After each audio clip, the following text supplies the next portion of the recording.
जय श्री सीताराम। मानस से मानस तक इस अनुपम यात्रा में सभी राम रस के प्रेमी श्रोताओं का हार्दिक स्वागत। मेरे प्रिय श्रोताओं, कथा आरंभ करने से पहले एक निवेदन करना चाहता हूं, हाथ जोड़कर। इस रामचरितमानस मनोरंजन का विषय नहीं है, वरन यह वो गाथा है, वह कथा है जो हमें त्याग, समर्पण, कर्तव्य, ज्ञान और यहाँ तक कि वैराग्य और मोक्ष भी सिखाती है। इसे स्वयं शिव जी ने अपने मुख से वर्णित किया है कि राम कथा गिरिजा में वर्णि कलिमल शमन मनोमल हर। आशा करता हूं आप सभी इन्हीं भावों के साथ मेरे साथ कथा में जुड़ेंगे। प्रेम से हृदय से जय श्री राम कहते हुए चलते हैं आज के प्रसंग में। आज का प्रसंग है बालकांड दोहा क्रमांक 8। गोस्वामी जी लिखते हैं कि भाग छोट अभिलाष बड़, करऊं एक विश्वास, पै सुख सुनि सुजन सब, कल करहि उपहास। महाराज हृदय निकाल के रख दिया गोस्वामी जी ने इसको। अपने मन की अभिलाषा कहते हैं कि मेरा भाग तो छोटा है और इच्छा बहुत बड़ी, पर मुझे यह दृढ़ विश्वास है इसे सुन करके सब सज्जन सुख पावेंगे और खलजन हंसी उड़ावेंगे। जय श्री राम। भाग छोट अभिलाष बड़, करऊं एक विश्वास, पै सुख सुनि सुजन सब, खल करहि उपहास।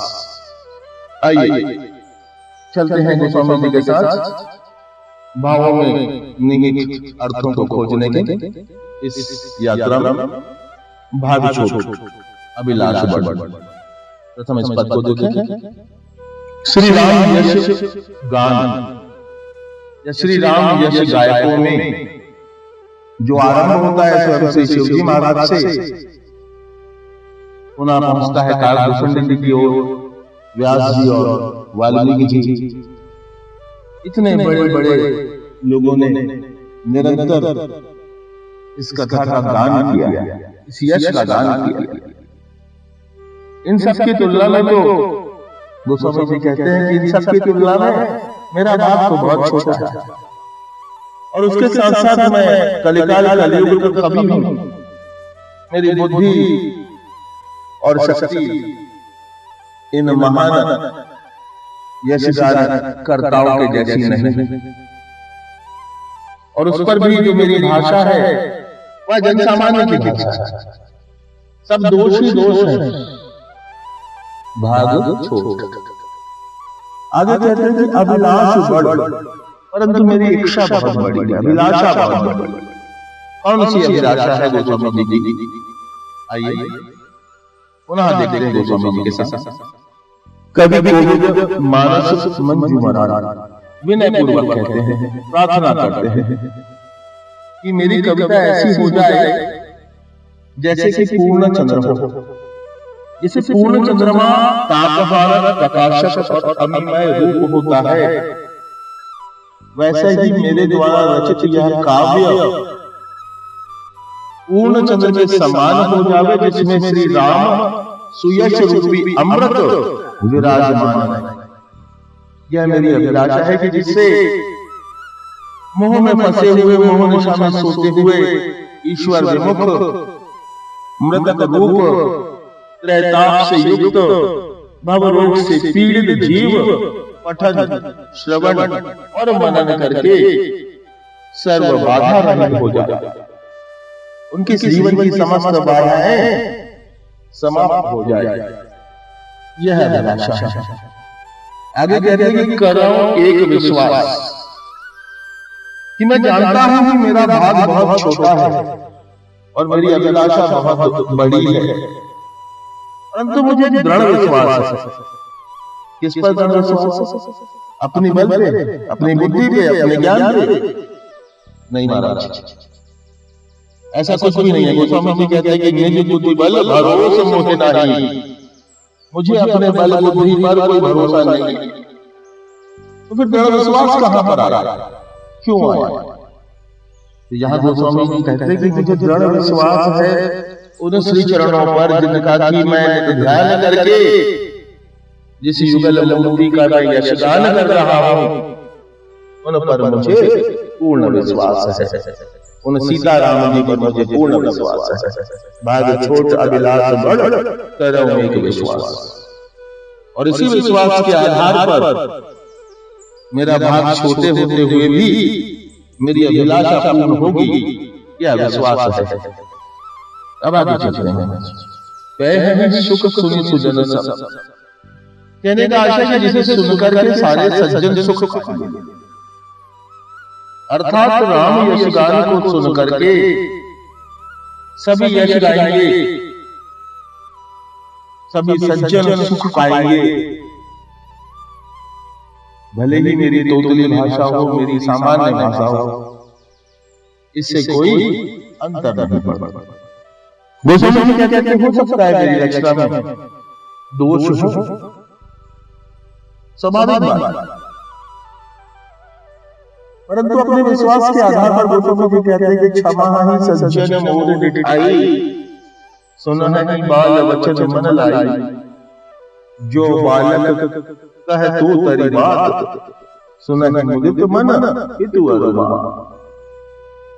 जैसे अपने बच्चे की तोतली भाषा सुन करके माता पिता गुरुजन प्रसन्न होते हैं और हंसे हंसे क्रूर कुटिल कुविचारी जय पर दूषण भूषण भारी। दूसरी ओर देखिए महाराज लोग हंसी उड़ाते हैं, देखो बच्चे को बोलते थे। यह गोस्वामी जी स्पष्ट करते हैं क्या कि हंसे हंसे क्रूर कुटिल कुविचारी, वे सारे लोग, वे सारे मनुष्य जो केवल पराये दोषों को भूषण के रूप में धारण करने वाले हैं, वे ही तोतली बाणी हंसेंगे, अर्थात हंसी उड़ाएंगे। श्री राम यशगान वास्तव में अमृत है महाराज। राका शशि रघुपतिपुर सिंधु देख हर्षान, बड़े कोलाहल करत जन नारी करत समान। आशा स्पष्ट करते हैं कि समुद्र सदा पूर्ण रहता है संतों की तरह।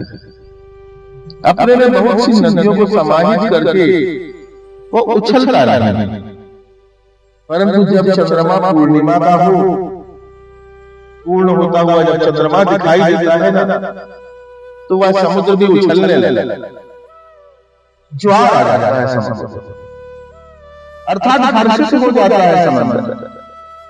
वैसे ही श्री राम का यशगान सुन करके सज्जन हृदय हर्षित हो जाता है, उछाल मारने लगते, प्रसन्न हो जाते हैं। कह सुख सुनी सुजन सब। अब देखते हैं खल कर रहे उपहास, यह लिखने के पीछे क्या आशय है?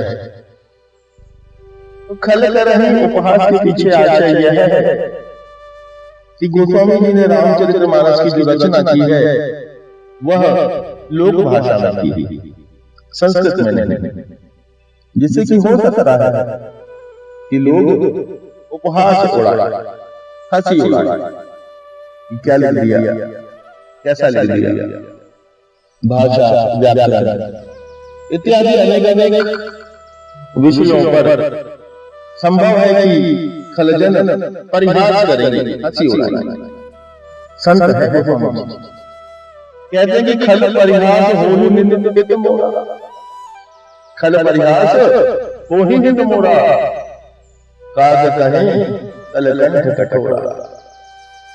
बड़े सरल से कह दिया कि जो खल मेरा परिहास उड़ाएंगे ना, उसमें भी मेरा ही हित है।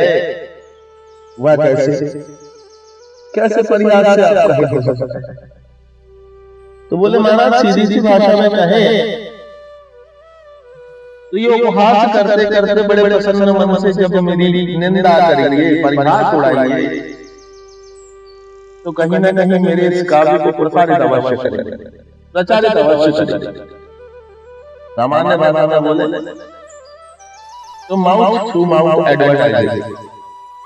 अब यहाँ हमारा सज्जन लोग जो होते हैं वो जानते हैं कि पानी में से दूध कैसे निकलता है। उन्हें पता है कि खल अगर किसी की बुराई कर रहा है तो निश्चित इसमें कहीं ना कहीं अच्छाई छुपी है। ये सज्जन लोग जान लेते हैं। यहाँ गोस्वामी जी स्पष्ट रूप से कहते हैं कि खल पर्याय हो ही हितमो, कि वो जितना भी प्रयास करेंगे, जितना भी मेरा मजाक उड़ाएंगे, जितनी भी मेरी निंदा करेंगे, उससे अद्भुतत्व होगा यह कि मेरा काव्य प्रसारित भी होगा और मेरा हित भी होगा। काव्य कलकंठ कठोर, कौवा तो कोयल को कठोर कहता ही।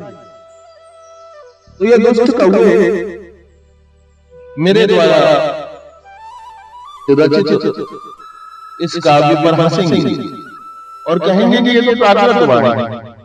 जब ये प्राकृत वाणी कहेंगे तो जो सुविज्ञ सज्जन हैं, जो समझदार हैं, जो संतजन हैं, वह इसके विपरीत कह देंगे। क्या देखो कैसे दिव्य वाणी, जिस दुष्ट को प्राकृत लग रही है वास्तव में दिव्य वाणी है, हृदय तक पहुंच रही है।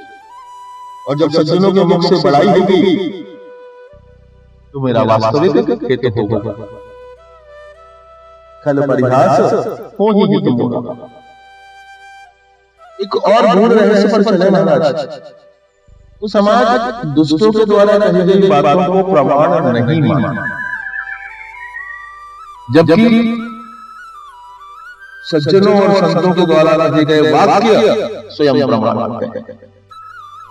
एक और गूढ़ रहस्य यहाँ गोस्वामी जी स्पष्ट करते हैं कि गुप्त पापों को प्रकट कर देने से उनका नाश हो जाता है। सामान्य भाषा में समझाओ महाराज तो बहुत सारी ऐसी घटनाक्रम होता है जीवन में जो हम अपने मन में रख करके घुटने लगते हैं। जब उसे उजागर कर दें तो उसकी इंटेंसिटी कम हो जाती है, हम हल्का फील करने लगते हैं। यहाँ जो गोस्वामी जी कहते हैं उसका आशय यही है कि गुप्त पापों को यदि प्रकट कर दिया जाए तो उसका नाश हो जाता है।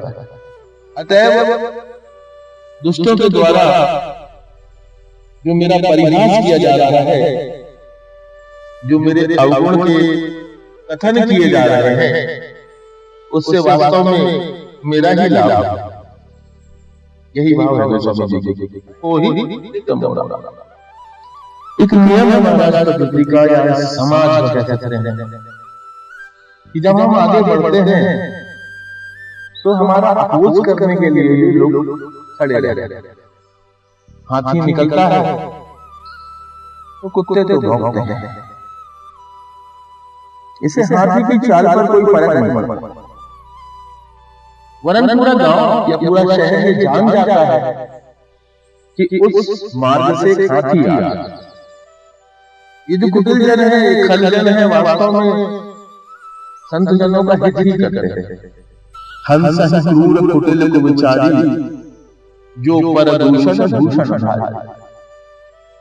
इन्हीं भावों के साथ आशा करता हूं कि आपको भावार्थ में आनंद आया होगा। आप और आपका परिवार स्वस्थ, सुरक्षित और सुखी रहे। जय श्री राम।